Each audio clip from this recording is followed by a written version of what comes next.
You are all by now familiar with the brutality and the dastardly manner in which 26 innocent lives were prematurely terminated at Pahalgam on the 22nd of April.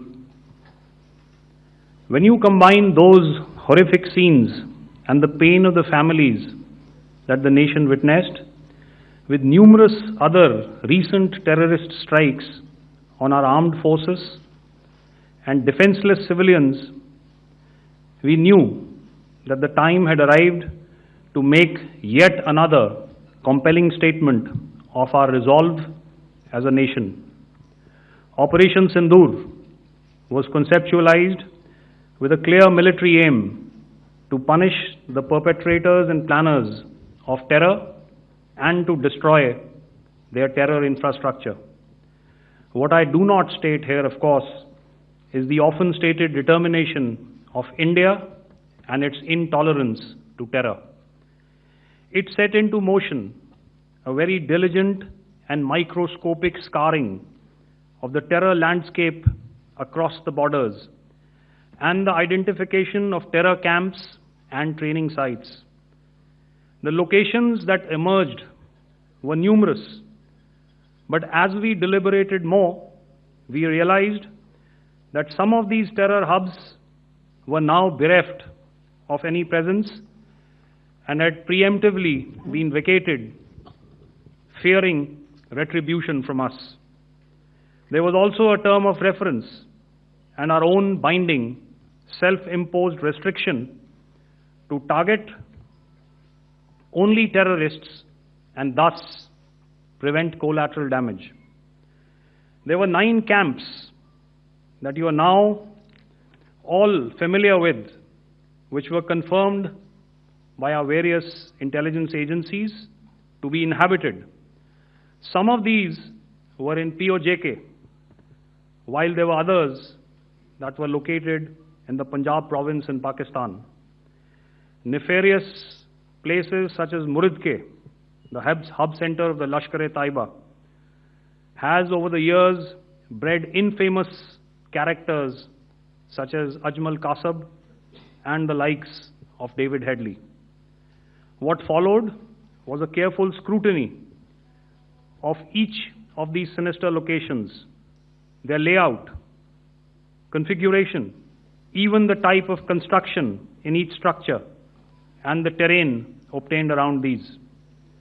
This was with an obvious intent to deduce and identify the exact vector that was required for their neutralization, as also the eyes in the sky that we would send up to ensure that we brought back evidence that we had indeed targeted what we set out to. The precise images of these engagements on that fateful and historical night have already been showcased during the first press statement on the 7th of May that was helmed by our Foreign Secretary. I have no doubt in my mind that we achieved total surprise, and those strikes across those 9 terror hubs left more than 100 terrorists killed, including high-value targets such as Yusuf Azhar, Abdul Malik Rauf, and Mudassir Ahmed that were involved in the hijack of IC-814 and the Pulwama blast. The line of control was also violated soon after by Pakistan, and the erratic and rattled response of our enemy was apparent from the number of civilians, inhabited villages, and religious sites such as Gurudwaras that were unfortunately hit by them, leading to a sad loss of lives. The Indian Air Force played a major part in these strikes by engaging some of these camps, and the Indian Navy provided wherewithal in terms of precision munitions. The Indian Air Force obviously had their assets up in the sky, and I will here request Air Marshal Bharti, the Director General of Air Operations, to detail for you the methodology that the men in blue adopted to successfully manifest this mission. A very good evening, ladies and gentlemen. It indeed is a difficult time that we have to come here like this and brief you. We could have done without this, but we had no choice. As the DGMO has detailed, the event was precipitated by the dastardly act at Pahalgaon. The sequence of events have already been detailed. We carefully selected the targets, and out of the 9 selected targets, the target systems that were given to the Indian Air Force were the notorious training camps at Bhavalpur and Muridke, these being further from the international boundary. Through critical target system analysis, we analyzed what was to be done to annihilate these targets and planned to engage these targets with precision air-to-surface guided munitions so as to avoid collateral damage. The modalities of planning process I will not go through at this instant.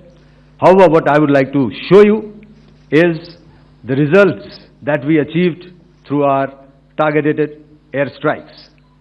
Could I have the second slide, please?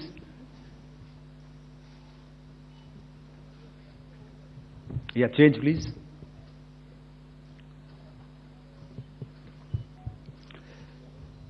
Okay. This is what the terror infra at Muridke looks like. If you see, north is as indicated, and to the right is east, where the international boundary lies. Could we have the next slide, please?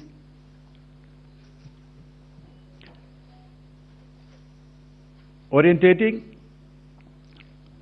Just go back one slide. Okay.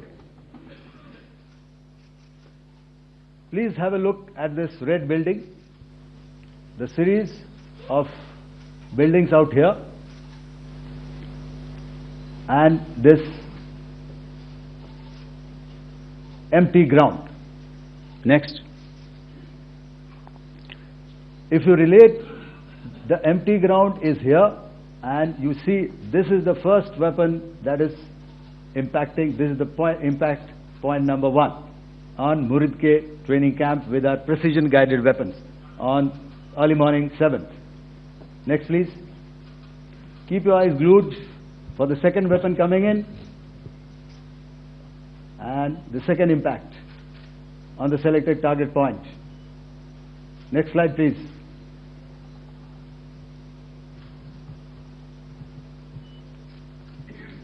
Third weapon, third impact. Continue. And fourth weapon, fourth impact. So through these targeted and precision targeting, we addressed the target at Muridke, which was the terrain infrastructure. Can you hear me? All right. Okay, I'll come closer to the mic. Now we go to the next target, which is the Bhavalpur training camp. Next slide, please. Okay, just wait. So the effect, if you see, the impact point, if I can point out, this is the impact point. The ammunition has gone through the roof and it has created a blast inside, the photographs of which you would have, all of you would have seen. And the red building, after that there was this double-story building. It has been completely decimated by our precision targeting. Next, please. The target system, which was in the north, a series of buildings. I will show you how it looked. Next. Completely destroyed by our precision targeting. Next. Now coming to Bhavalpur, this is the target complex that we are dealing with, a fairly large target complex. So we had to carefully choose the points that we needed to address, which were high value and which would meet our stated objectives of eliminating the terrorists. I would like to draw your attention to this red canopy, and in relation to that, I would cover the targets. One target system is a series of buildings here, other one here, and other one out here. Next slide, please. This is how it looked before, and this is how the building looked after the impact of the weapon. And orientation in relation to this red canopy, you can see here. Next, please. Before, next, and after. The roofs have completely collapsed. Next. This is the target system. Next. Precision targeting, and we have achieved our objectives here. Next. All right. So that was what we did on the 7th. Our objective was to address these two terrorist camps, and that we did with precision. And thereafter, we maintained a robust air defense posture, because remember, our objective was to target the terrorists and terrorist infrastructure, not any other infrastructure, not the Pakistani military, not the Pakistani any other infrastructure. So that is what we have maintained on the 7th of May. However, what we saw in the evening of 7th of May, we were saturated with a raid of Pakistani unmanned aerial vehicles and small drones. And these came in waves in our civilian areas, over our military installations, and all of them were successfully intercepted. Few of them did manage to land. However, there was not much damage that they did. And we have our robust counter-US hard kill and soft kill systems which did the job. However, the difference here was that we had targeted the terrorists. The adversary now has targeted our civilians and the military infrastructure. So it had to be responded to. So in a quick and calibrated response, that very night, we struck their radar installations at Lahore and close to Gujranwala, the LYT installation, to indicate to him that we are ready, yet we do not want to escalate. Our fight was with the terrorists and not with the Pakistani military establishment. Thank you. So, ladies and gentlemen, he's outlined operations not only on the night of 6th and 7th of May, when Operation Sindoor commenced, but also on the subsequent night. Being well aware and familiar with the congenital and impulsive nature of our adversary, and even though we did attempt to reach out and communicate our compulsions to strike at the heart of terror to my counterpart in the immediate wake of Operation Sindoor, the request was brusquely turned down, with an intimation that a severe response was inevitable and in the offing. We were, of course, prepared. Operations on the 7th and the 8th, Air Marshal Bharti spoken about. On the night of 8th and 9th of May, they flew drones and aircrafts into our airspace all across the borders and made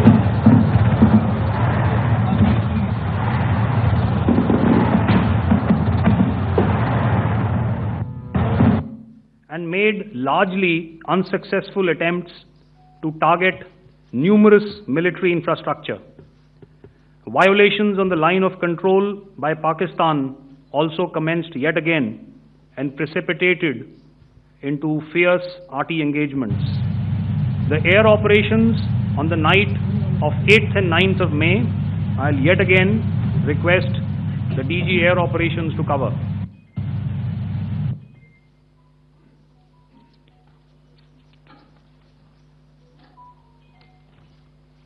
So I just covered what happened on the night of 7th and 8th.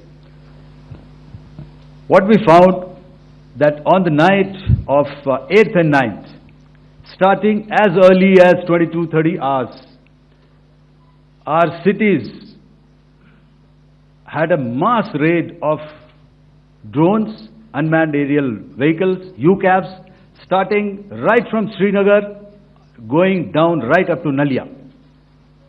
It was a mass raid in waves, and it was relentless.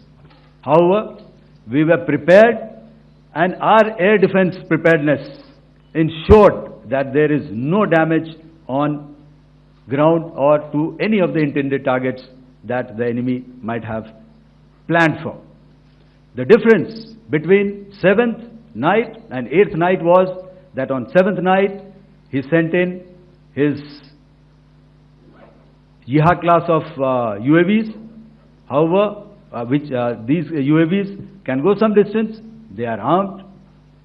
However, on the 8th, less numbers of armed UCAVs were there or UAVs were there, and more numbers of quadcopters, maybe for surveillance or just for harassment of civilians.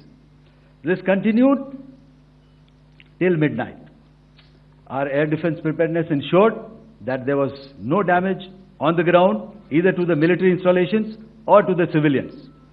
However, the enemy had yet again shown that he wanted to up the ante and he wanted a fight, and we were up to the task. In a measured and calibrated response, we once again targeted his military installations, which included his SAM sites at Malirkant. This also included his surveillance radar sites at Lahore and close to Gujranwala. These were suitably addressed, and thereafter his drone attacks continued even till morning, which we countered, and during the daytime there was some respite. Here I would like to bring out another aspect. What we found was that while the drone attacks were being launched from somewhere close to Lahore, enemy had allowed his civilian aircraft to also continue to fly out of Lahore.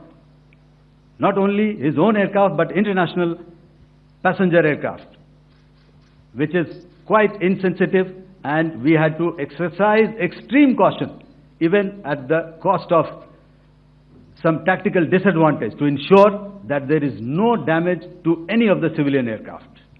And this was also brought out in our press briefing during the day. So I will now hand over to my colleague to cover the events of 9th onwards. On land, we also undertook certain measures such as deployment of air defense and electronic warfare assets to establish an integrated grid with the Indian Air Force, and I have seen and heard some of you wax eloquent about the benefits of such an architecture when it comes to negating and combating air intrusions. We also carried out deployment to include movement of our forces in the land, sea and air domains. The night of the 9th and the 10th of May saw similar intrusions by drones and aircrafts, and this time there was a concerted effort to target airfields and some very, very important logistic installations, albeit yet again unsuccessful and denied gallantly and efficiently, I must say, by the integrated Indian Air Force and Indian Army Air Defense. We further strengthened our deployment and also initiated some pressure points to send a very clear and unambiguous message to the other side to desist from any misadventures on land. Some of the airfields and dumps saw repeated attacks in waves from the air, All were thwarted. The Pakistan Army has reported to have lost approximately 35 to 40 personnel in artillery and small arms firing on the line of control between the 7th and the 10th of May. What the other side had probably also not reckoned with was the speedy and precise turnaround and hit back by the Indian Air Force. And I will yet again ask Air Marshal Bharti to speak about these significant and game-changing strikes. I will thereafter request Vice Admiral Pramod, my colleague and Director General of Naval Operations, to tell us about some very telling naval maneuvers in the Arabian Sea that exerted pressure on the night of 9th and 10th of May. Over to you, sir. Thank you. Commencing about 2000 hours, that is 8 p.m. local time, on 8th of May, several Pakistani unmanned aerial systems, drones, combat vehicles attacked multiple IF bases. These included Jammu, Udhampur, Pathankot, Amritsar, Bhatinda, Nal, Dalhousie, Thois, Jaisalmer, Uttarlai, Falodi, Nalia. These were almost simultaneous and they came in waves. All our AD guns and other systems were waiting for them. All these waves were neutralized by our trained crew using the air defense systems that they have, and also some of them were utilized using our legacy systems like Pechoras and IF Summer, which we have recently acquired. And some were neutralized by the Garud snipers. There was no damage on ground from these incursions and these mass raids, if I could call them, from the Pakistani side. However, following these relentless attacks on our air bases, on our forward positions, and on our civilian targets, this was time to convey some message to our adversaries. And therefore, a decision was taken to strike where it would hurt. And towards that, in a swift, coordinated, calibrated attack, we struck his air bases, command centers, military infrastructure, air defense systems across the entire Western Front. The bases we struck include Chaklala, Rafiki, and mind you, Chaklala is Islamabad, Rahim Yar Khan, Sakar, sending a clear message that aggression will not be tolerated. This was followed by strikes at Sargoda, Bholari, Jacobabad. We also struck the C2 centers at Murid, the UAE complex at Murid, Rafiki, radar at Chunia, which I will show you, Rahim Yar Khan airfield, and the unmanned combat aerial vehicle hangar at Sakar.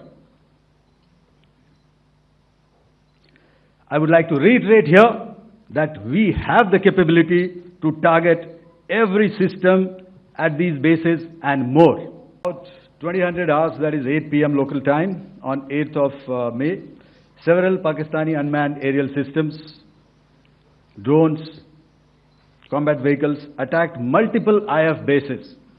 These included Jammu, Udhampur, Pathankot, Amritsar, Bhatinda, Nal, Dalhousie, Thois, Jaisalmer, Uttarlai, Falodi, Nalia.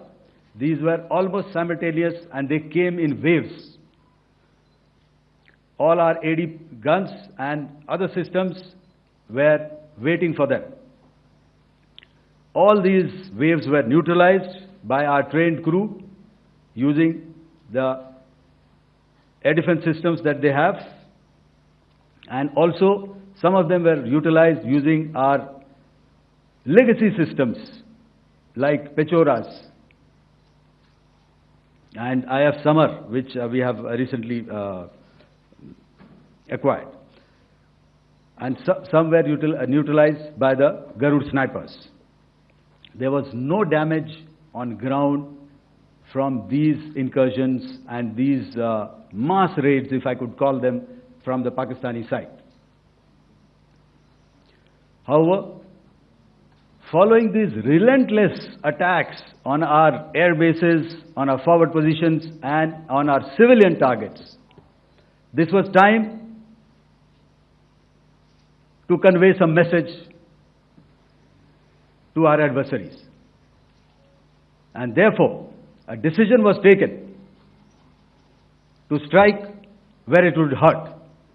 And towards that, in a swift, coordinated, calibrated attack, we struck his air bases, command centers, military infrastructure, air defense systems across the entire Western Front. The bases we struck include Chaklala, Rafiki, and mind you, Chaklala is Islamabad. Rahim Yar Khan, Sakar, sending a clear message that aggression will not be tolerated. This was followed by strikes at Sargoda, Bholari, Jacobabad. We also struck the C2 centers at Murid, the UAE complex at Murid, Rafiki, radar at Chunia, which I will show you, Rahim Yar Khan airfield, and the unmanned combat aerial vehicle hangar at Sakar. I would like to reiterate here that we have the capability to target every system at these bases and more. However, it was only a measured response to instill good wisdom to our adversary to refrain from further escalation. IF's response was directed only at military installations, avoiding civilian and collateral damage. I would now like to show you some of the effects that have been achieved as a result of our air operation.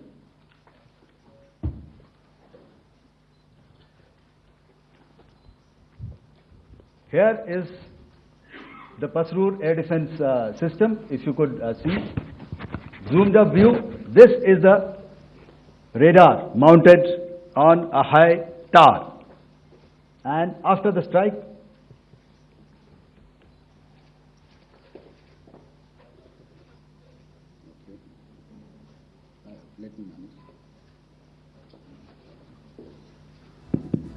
thank you. Can you hear me? Yeah, thank you. And after the strike, this is what has happened. This radar has been taken out, completely burnt. Next slide, please. The Chunia air defense radar, which was taken out on 7th and 8th. This is the radar site. A blown up photograph, once again, on a tower. Not very clear, but what you see very clearly is the after effect after we have struck. The radar head has been completely decapitated. Next slide, please. Arifwala air defense radar. In this complex, you see how it looked before, blown up image, and after really blown up. Next. Now coming to Sargoda airfield. Remember, this is one of their important airfields wherein they have a lot of assets, F-16s, other assets which they keep getting, training institutes. And we have stuck this airfield. It is not, if you zoom in here, then one impact point here on the runway and second impact point of our weapon, precision weapon on the runway. And if you see this blown up, repairing going on. Same here. Next. Rahim Yar Khan. This is the area we have struck. A deep strike out here and one complex here. So this is how it looked before, and the same. You see a big crater, another crater here, and this complex, after strike, neutralized. Next. Chaklala Airfield, Noor Khan, once again a major air base, a lot of their logistic assets out here. This was the chosen complex that we intended to strike and convey a message. Next slide, please. This is how it looked before, and this is how it looked after our strike. Next. Sakar. We chose the radar site at Sakar. This is the radar site, and after it was struck, this is the aftermath, completely burnt out. Next, please. Aircraft shelter. This is how it looked before the strike, and this is how it looked after the strike. The roof of the buildings completely caved in and burnt. Next. Ballari Airfield, aircraft hangar. This is how it looked before, and this is how it looked after the precision strike. Next. Jacobabad, aircraft hangar, and this is how it looked after. Next. So what I'm trying to convey here, ladies and gentlemen, is to start with, our fight was neither with the Pakistani military nor with anybody else who's there on the other side. Our fight was with the terrorists.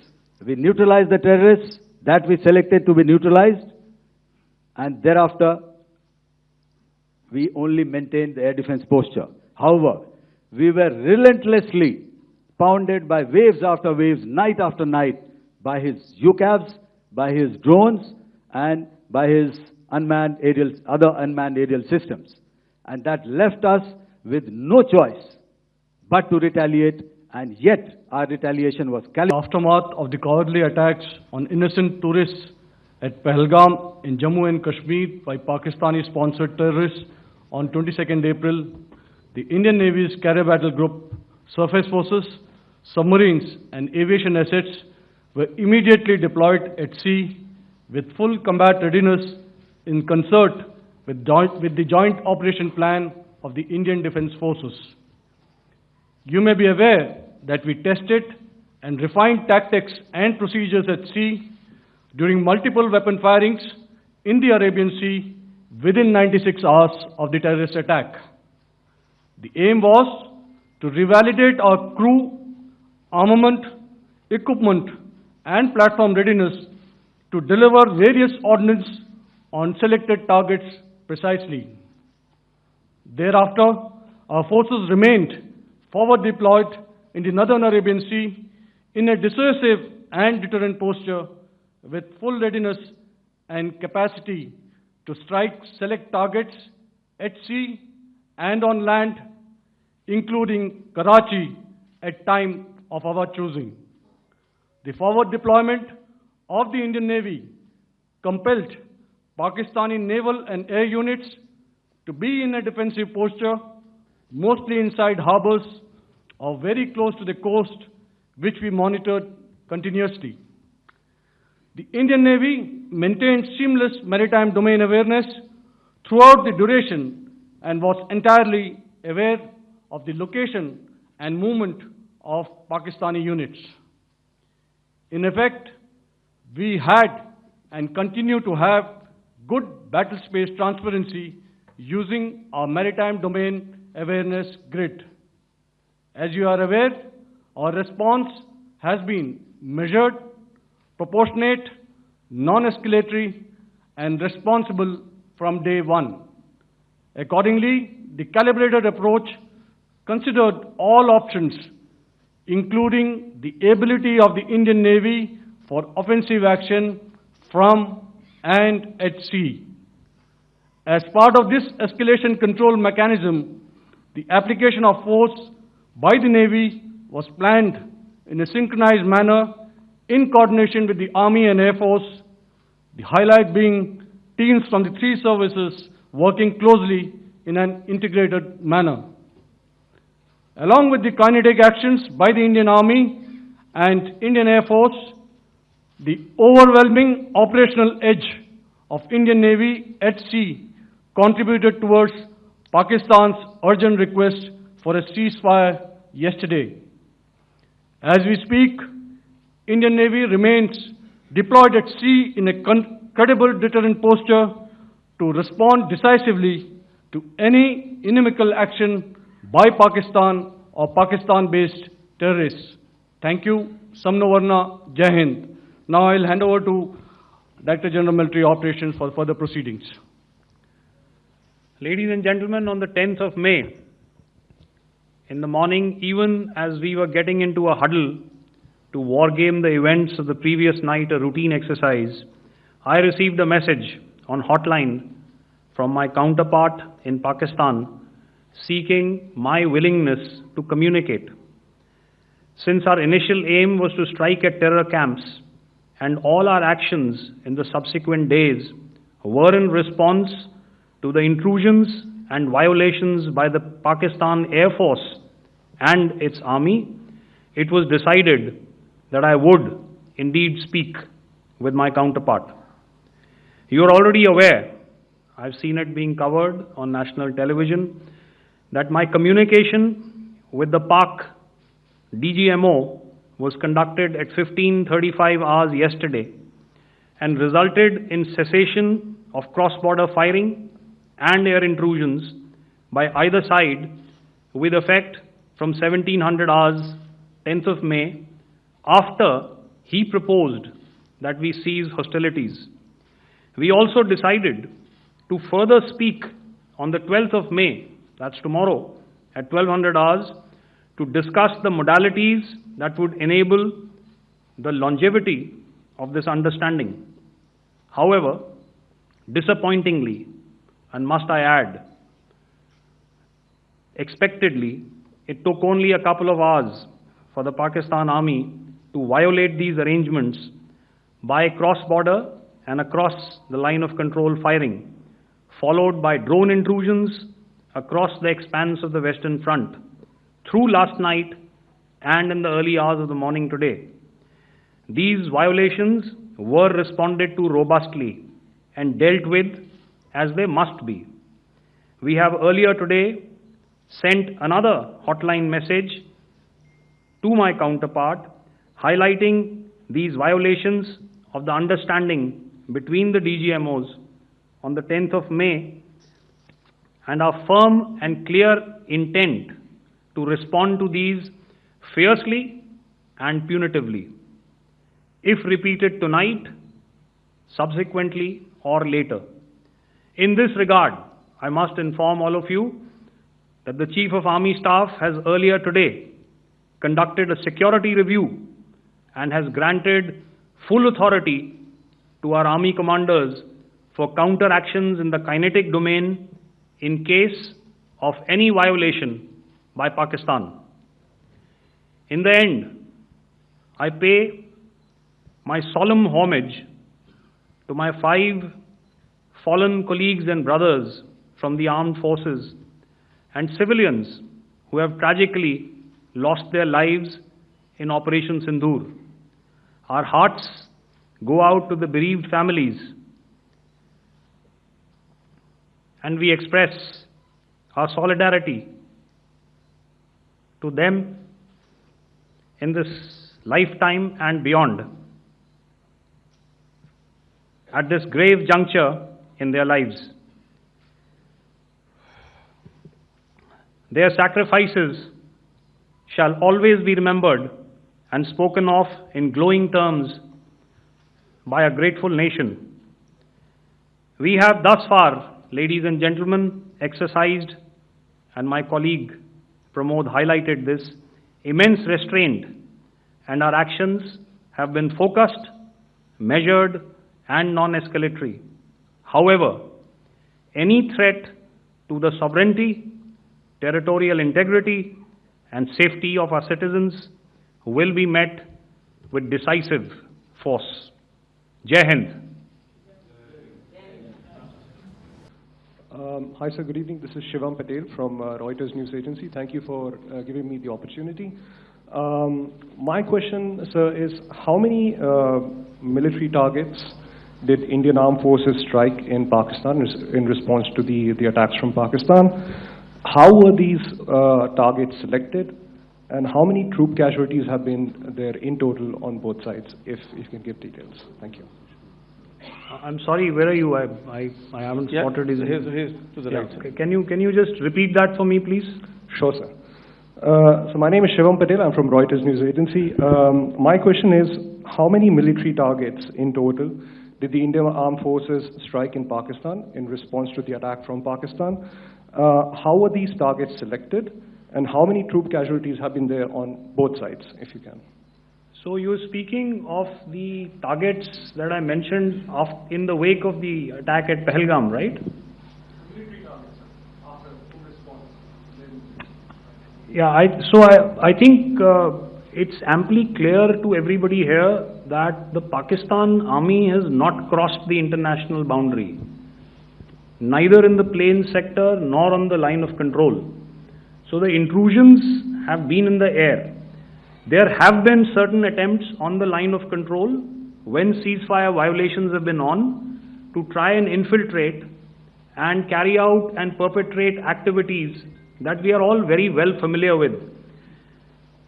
Whether these are by terrorists or by the Pakistan army or its special forces and commandos is difficult to say, but each of these have been effectively thwarted. So therefore, as far as engagements of military targets on the other side is concerned, I thought Air Marshal Bharti covered those very well and in detail, and he also mentioned as to how they went about targeting those. I think those images were very clear and very, very graphic in telling us as to what we needed to hit. And you'll remember right at the outset I said that we even went into what was the construction in each of these locations and therefore decided on the vector that had to be utilized. Please. Okay, if I could add to what the DGMO has said, I have already detailed the targets. Now, whether it is X numbers or Y numbers that is immaterial. And what damage have we inflicted? You have seen. What are the casualties on the other side? As I said, that is for them to count. As far as we are concerned, from the air defense side, if they had a choice, they would have definitely come in. They are fighters, there are more numbers of UCAVs. It is not that they did not intend to come in. It is only that our robust AD posture prevented them from coming in. So that must be known, and that must be realized by all the audience here. Yeah, I'll come to the left now, 24.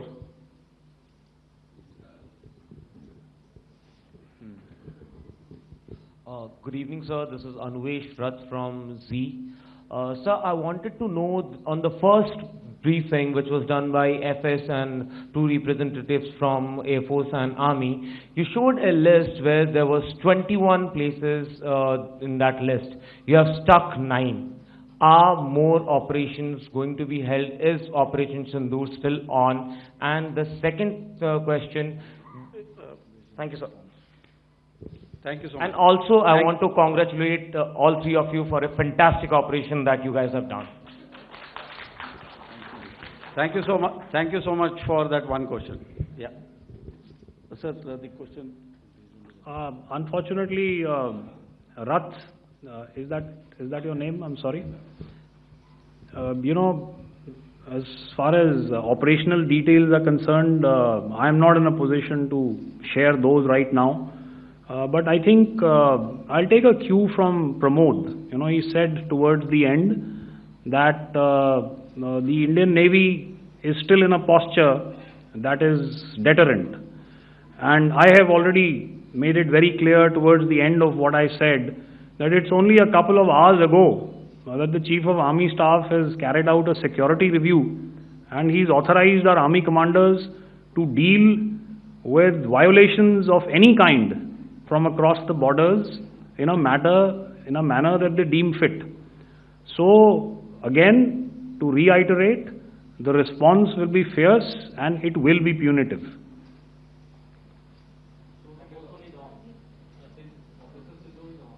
Yes. 163.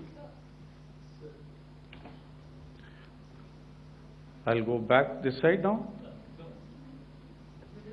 Yeah, 255. She said middle wale kya karenge, so 255. Oh, sorry. Good evening, sir. Yeah, 250. I'm Shailesh from National Defense. Please allow me, first of all, to pay my gratitude for protecting us Indians. Thank you very much. Sir, since the enemy has been talking about taking down our aerial platforms,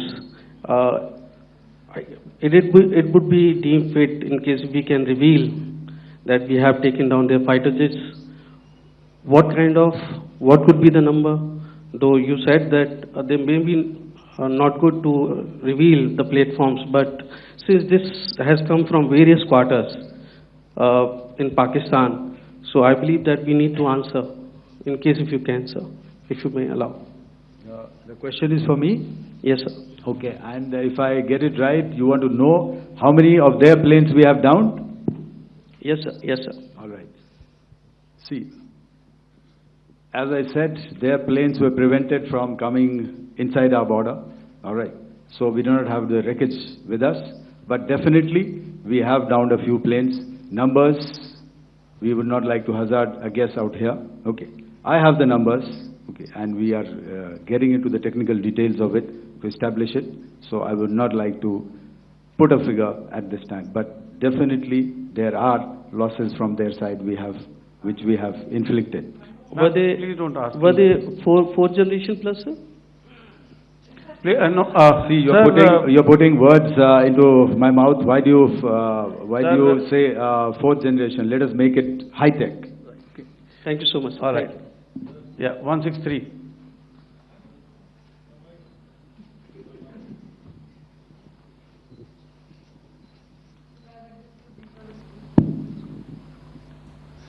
sir मैं मंजीत नेगी हूँ आज तक से। मेरा सवाल ये है कि इस पूरे ऑपरेशन में जो आतंकी ठिकानों को निशाना बनाया गया, क्या नंबर्स कुछ बता सकते हैं कितने आतंकी मारे गए? कुछ नाम सरकार मतलब कुछ नाम मीडिया में आए भी हैं जो बड़े उसके मास्टरमाइंड थे।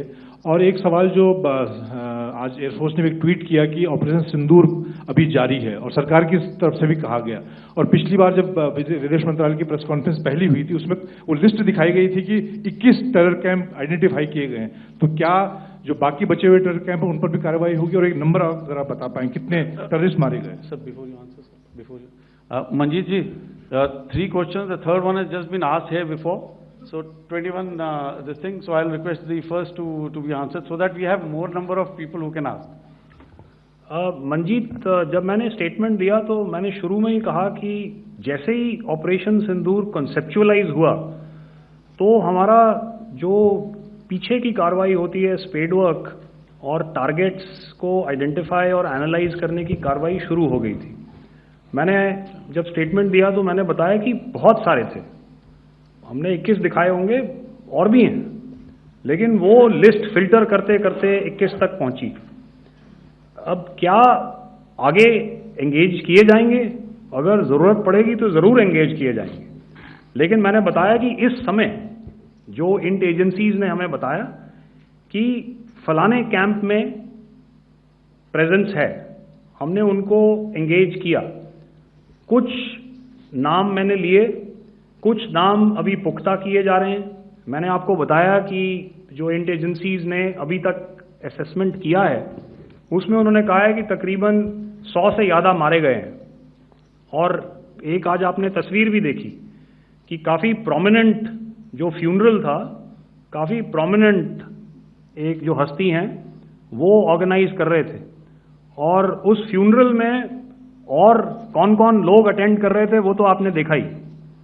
तो आप लोग सब समझदार हैं और मुझे ये कहने की ज़रूरत नहीं है कि इन लोगों को कहाँ से सपोर्ट मिल रहा है।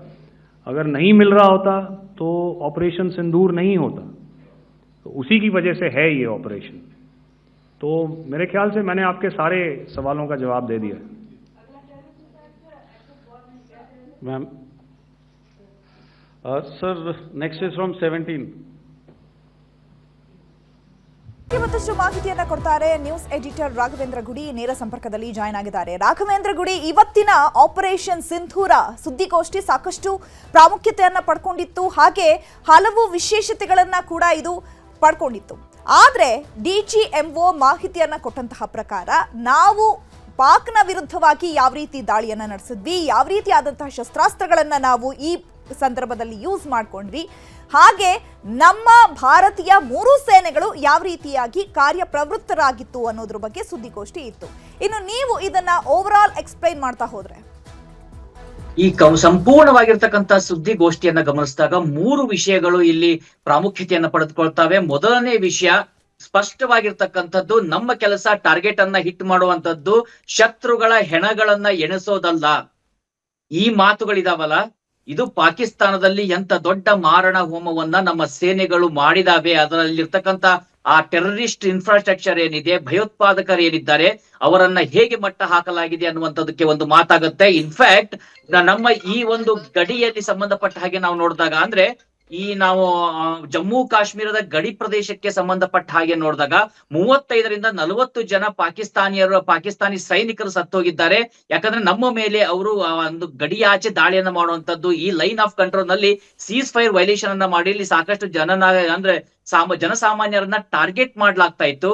ಆ ಕಾರಣದಿಂದಾಗಿ ನಾವು ನಡೆಸಿದಂತ ಪ್ರತಿ ದಾಳಿಯಲ್ಲಿ 35ರಿಂದ 45 ಜನ ಸಾವನ್ನಪ್ಪಿದ್ದಾರೆ ಹೊರತು ಉಳಿದಂತ ಯಾವುದೇ ರೀತಿಯಾಗಿ ಆಗಿರ್ತಕ್ಕಂಥ ಟಾರ್ಗೆಟ್ ಅನ್ನ ನಾವು ಮಾಡ್ತಾ ಇರ್ಲಿಲ್ಲ ಅನ್ನುವಂತ ಒಂದು ಮಾತನ್ನ ಹೇಳಲಾಗಿದೆ.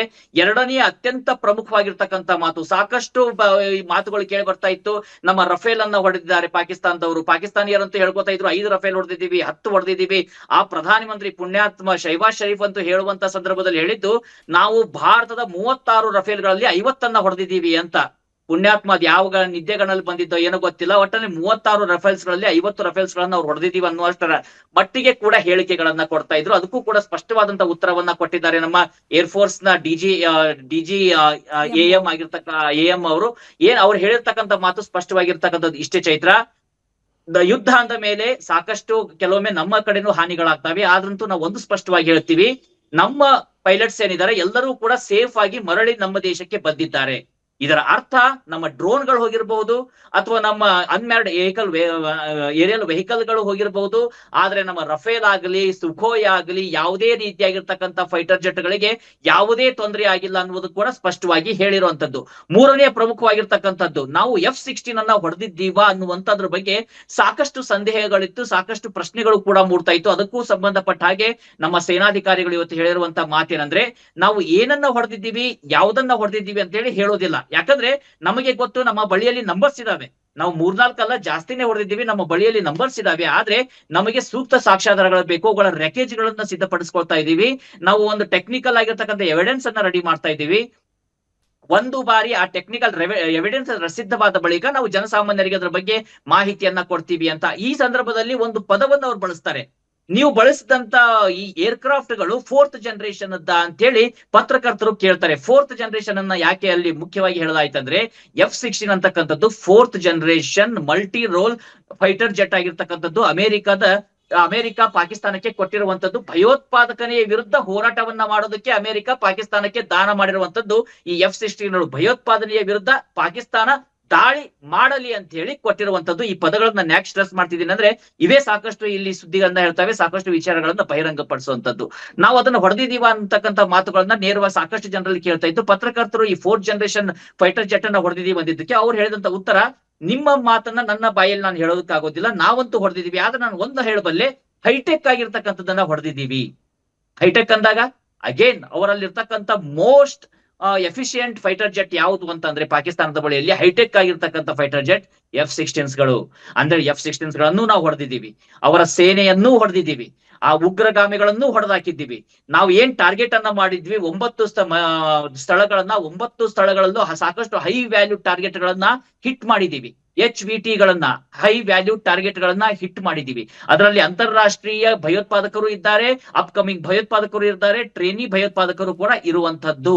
ಇದು ಇವತ್ತಿನ ಒಂದು ಪತ್ರಿಕಾಗೋಷ್ಠಿಯಲ್ಲಿ ಬಂದಿರತಕ್ಕಂತ ಉತ್ತರ. ಮತ್ತೊಂದಿಷ್ಟು ಪ್ರಶ್ನೆಗಳು ಮೂಡ್ತಾ ಇತ್ತು. ಯಾಕೆ ನಾವಲ್ಲಿ ಏನು ಈಗ ಭಯೋತ್ಪಾದಕರನ್ನ ಹೊಡೆದ್ವಿ, ಅವ್ರು ನೋಡಿದ್ರೆ ನಮ್ಮ ಮೇಲೆ ಸರಣಿ ಡ್ರೋನ್ಗಳ ದಾಳಿ ಮಾಡಿದ್ರು, ಮಿಸೈಲ್ಗಳನ್ನ ಹಾರಿಸಿದ್ರು, ನಾವು ಅಲ್ಲಿ ಹೊಡೆದಿರುವಂತದ್ದೇನು? ಈ ಪ್ರಶ್ನೆಗಳು ಕೂಡ ಇವತ್ತು ಸಾಕಷ್ಟು ಜನರನ್ನ ಕಾಡ್ತಾ ಇತ್ತು. ಅದಕ್ಕೆ ಈಗ ಸಾಕ್ಷಿ ಕೇಳಿದ್ರಲ್ಲ, ಬಾಲಾಕೋಟ್ ಆದಂತ ಸಂದರ್ಭದಲ್ಲಿ 2019 ಬಾಲಾಕೋಟ್ ಮೇಲೆ ನಾವು ದಾಳಿ ಮಾಡಿ ಉಗ್ರರ ಇನ್ಫ್ರಾಸ್ಟ್ರಕ್ಚರ್ ಅನ್ನ ಸಂಪೂರ್ಣ ನಾಶ ಮಾಡಿ 300 ಉಗ್ರರನ್ನ ಹತ್ಯೆ ಮಾಡಿದಂತ ಸಂದರ್ಭದಲ್ಲಿ ಸಾಕ್ಷಿ ಕೇಳಲಾಗಿತ್ತು. ಎಲ್ಲಿದೆ ಸಾಕ್ಷಿ? ಈ ಬಾರಿ ಪ್ರತಿಯೊಂದಕ್ಕೂ ಸಾಕ್ಷಿಯನ್ನ ಕೊಡ್ತಿದ್ದಾರೆ. ಪ್ರತಿಯೊಂದು ವಿಡಿಯೋ ರೆಕಾರ್ಡ್ಗಳಿದಾವೆ, ಹೈ ವ್ಯಾಲ್ಯೂ ಫೋಟೋಗಳಿದಾವೆ, HD ಫೋಟೋಗಳನ್ನ ಬಿಡುಗಡೆ ಮಾಡ್ಲಾಗ್ತಾ ಇದೆ. ಯಾವುದೇ ರೀತಿಯಿಂದ ಕೂಡ ಪಾಕಿಸ್ತಾನಕ್ಕೆ ಎಸ್ಕೇಪಿಂಗ್ ರೂಟ್ ಅನ್ನ ಭಾರತೀಯ ಸೇನೆ ಕೊಡ್ತಾ ಇಲ್ಲ. ನಾವು ಭಾರತೀಯ ವಾಯುಸೇನೆ ಹೊಡೆದಿರ್ತಕ್ಕಂಥ ಹೈ ವ್ಯಾಲ್ಯೂ ಟಾರ್ಗೆಟ್ ಗಳು ಯಾವ್ದು ಅನ್ನೋದನ್ನ ಕೂಡ ಒಂದೊಂದಾಗಿ ನೋಡ್ತಾ ಹೋಗ್ಬೇಕು. ಅಲ್ಲಿರ್ತಕ್ಕಂಥ ಸ್ಕರ್ದು ಅತ್ಯಂತ ದೊಡ್ಡ ಮಟ್ಟದ ಒಂದು ಅಂದ್ರೆ ಫೈಟರ್ ಜೆಟ್ಗಳು ಹಾರಾಟ ನಡೆಸುವಂತ ಅವರ ಒಂದು ಏರ್ಪೋರ್ಟ್. ಅದೇ ರೀತಿಯಾಗಿ ಅಲ್ಲಿ ಬೇರೆ ಬೇರೆ ಆಗಿರ್ತಕ್ಕಂಥ ಏರ್ಪೋರ್ಟ್, ಇಸ್ಲಾಮಾಬಾದ್ ನಲ್ಲಿ ಇರ್ತಕ್ಕಂಥ ಏರ್ಪೋರ್ಟ್, ಅಲ್ಲಿರ್ತಕ್ಕಂಥ F-16 ಬಳಕೆ ಮಾಡುವಂತ ಏರ್ಪೋರ್ಟ್ಗಳು, ಅವ್ಯಾಕ್ಸ್ ಗಳನ್ನ ಇಟ್ಟಂತಹ ಏರ್ಪೋರ್ಟ್ಗಳು ಸಂಪೂರ್ಣವಾಗಿ ನಾಶ ಮಾಡಲಾಗಿದೆ. ಕೆಲವು ಕಡೆ ಅವ್ಯಾಕ್ಸ್ ಹ್ಯಾಂಗರ್ ಗಳನ್ನ ನಾಶ ಮಾಡಲಾಗಿದೆ, ಕೆಲವೊಂದು ಕಡೆ ಹೈ ಪ್ರೊಡಕ್ಷನ್ ಅನ್ನ ಕೊಟ್ಟಿರ್ತಕ್ಕಂಥ ಫೈಟರ್ ಜೆಟ್ ಗಳ ರಕ್ಷಣೆಗಾಗಿ ಇರ್ತಕ್ಕಂಥ ಶೆಡ್ ಗಳನ್ನ ನಾಶ ಮಾಡಲಾಗಿದೆ, ಕೆಲವು ಕಡೆ ರನ್ವೇ ಗಳನ್ನ ನಾಶ ಮಾಡಲಾಗಿದೆ.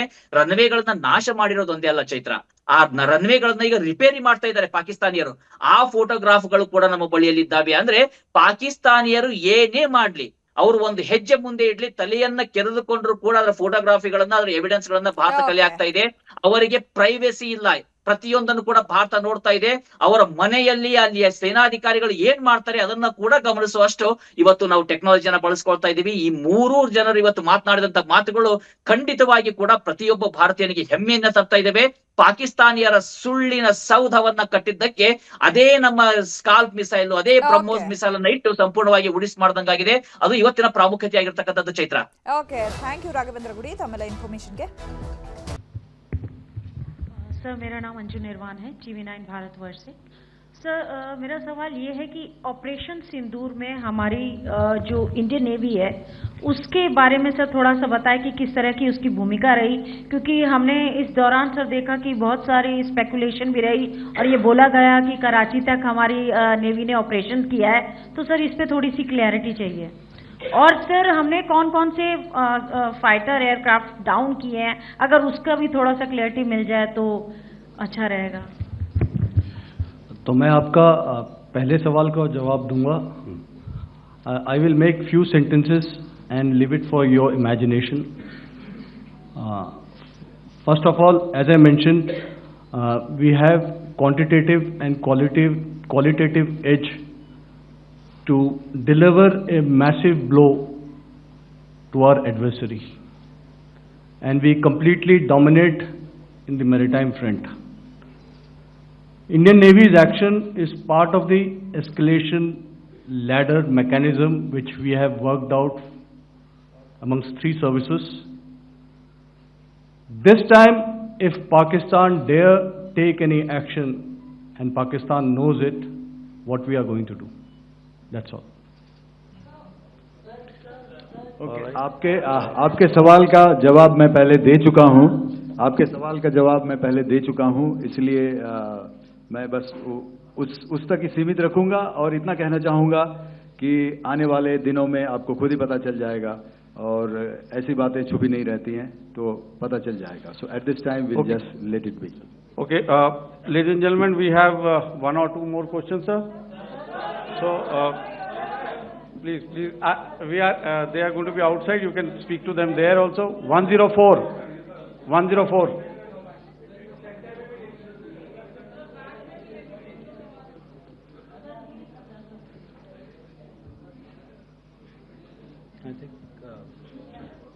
Yeah, ask sir. So Dinakar with the Hindu newspaper. Are you surprised that you got this question? No, sir. I'm waiting for this to look. Sir, can you give a number of assets we lost, because there's been a lot of speculation going on, international media writing a lot of things about our platforms, including Rafale. I mean, Pakistan claiming that Rafale has been downed, etc. Can you put that question to rest and clarify on that? I guess that question is for me. All right, I'm happy that you've asked this question. You know, we are in a combat scenario, and losses are a part of combat. The question that you must ask us, okay, and indeed that we must ask ourselves, you inclusive, is have we achieved our objectives? Have we achieved our objective of decimating that terrorist camp? And the answer is a thumping yes. And the results are for the whole world to see.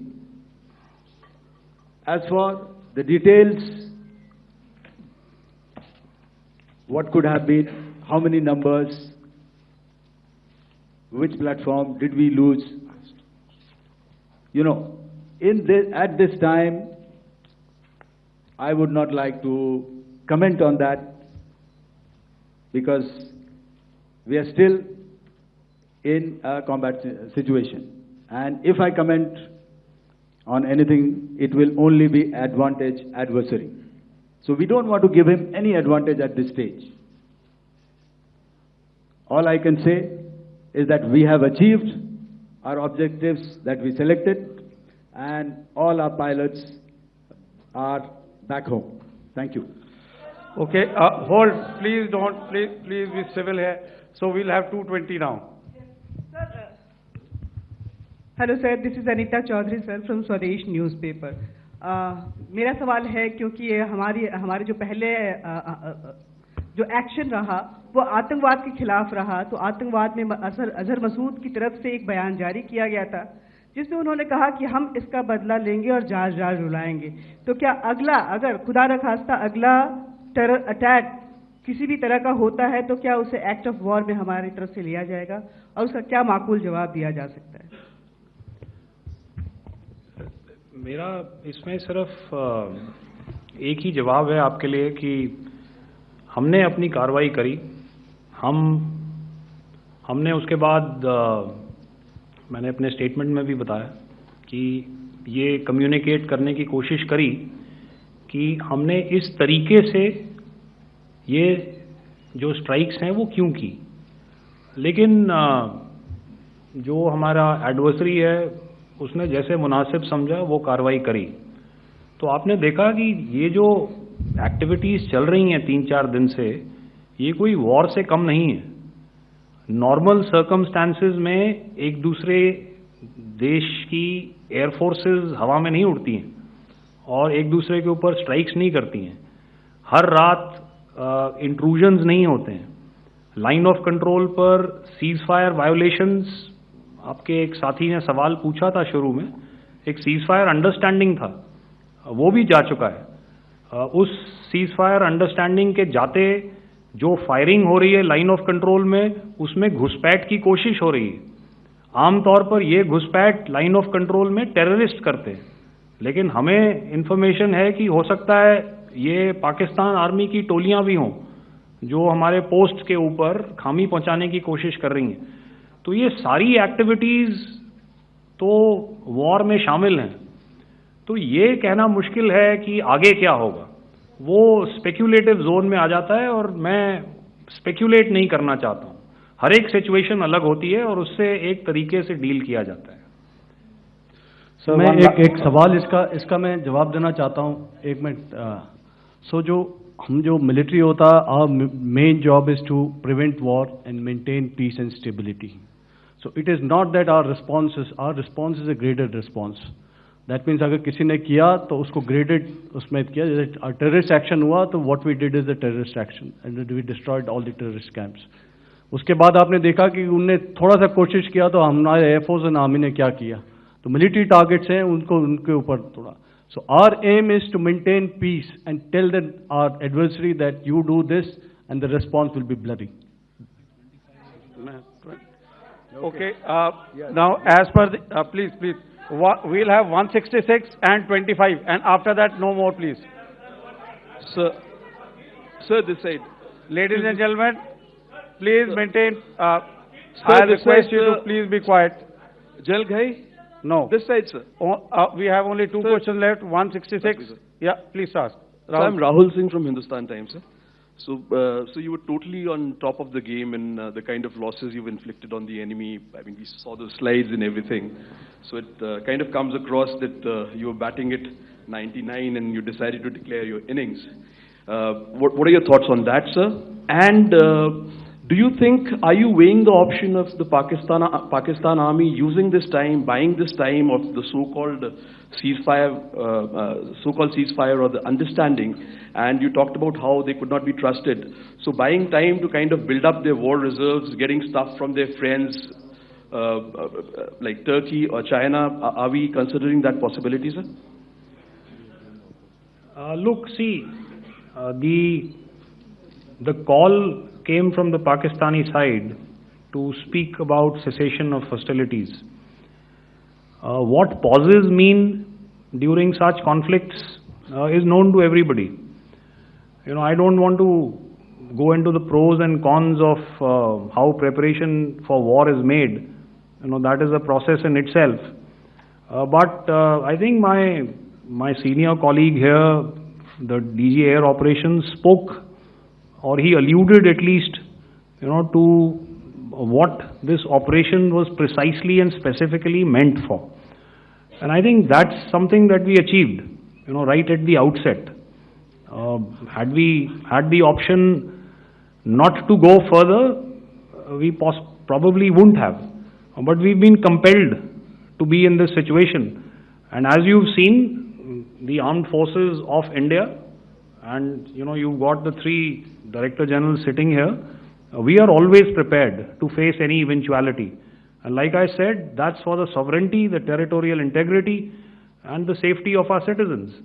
So whatever has to be done will be done. I'm not so concerned about what Pakistan will do in this time. I'm only concerned about what we will do.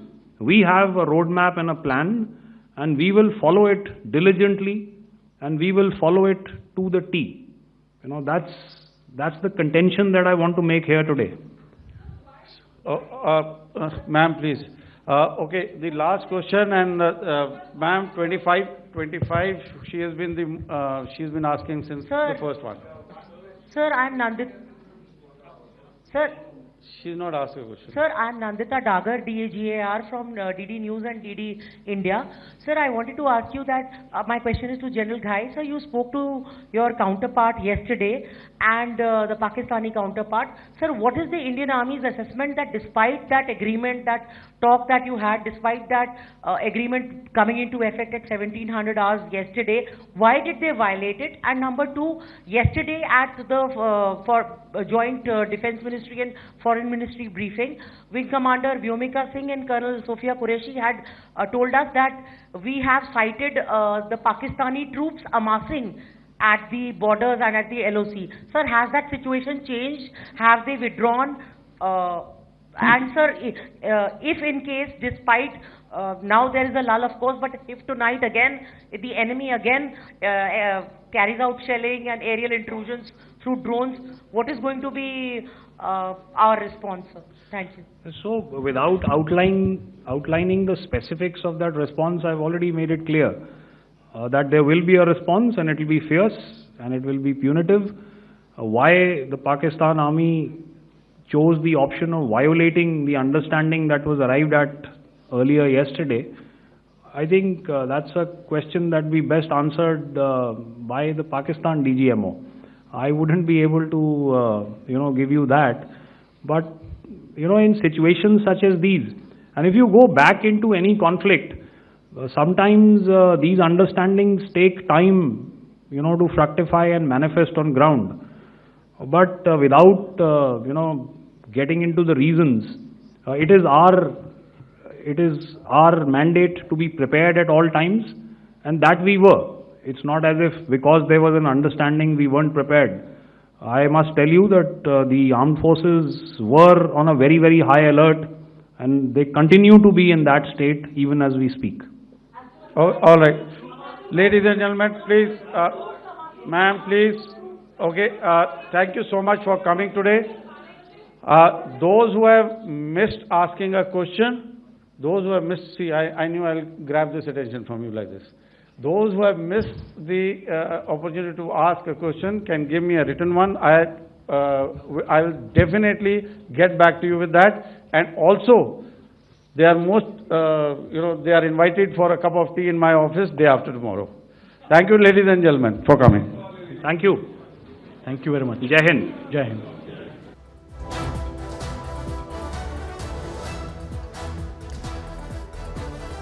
Operation Sindoor ಬಗ್ಗೆ ಸುದ್ದಿಗೋಷ್ಠಿಯನ್ನು ನಡೆಸಲಾಯಿತು.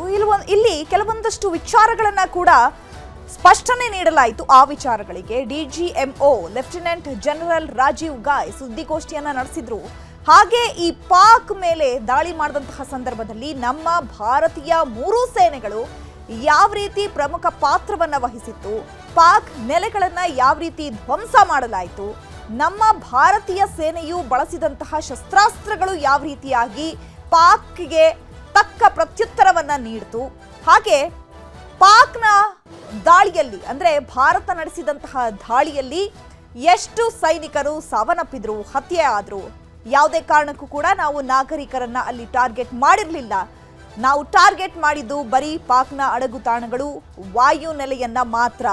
So ಹಾಗಾಗಿ ನಮ್ಮ ಭಾರತೀಯ ಸೇನೆ ಯಾವ ರೀತಿಯಾಗಿ ಕಾರ್ಯಪ್ರವೃತ್ತರಾಗಿತ್ತು ಅನ್ನೋದ್ರ ಬಗ್ಗೆ ಕಂಪ್ಲೀಟ್ ಈ ಸುದ್ದಿಗೋಷ್ಠಿಯಲ್ಲಿ ಮಾಹಿತಿಯನ್ನ ನೀಡಲಾಯಿತು.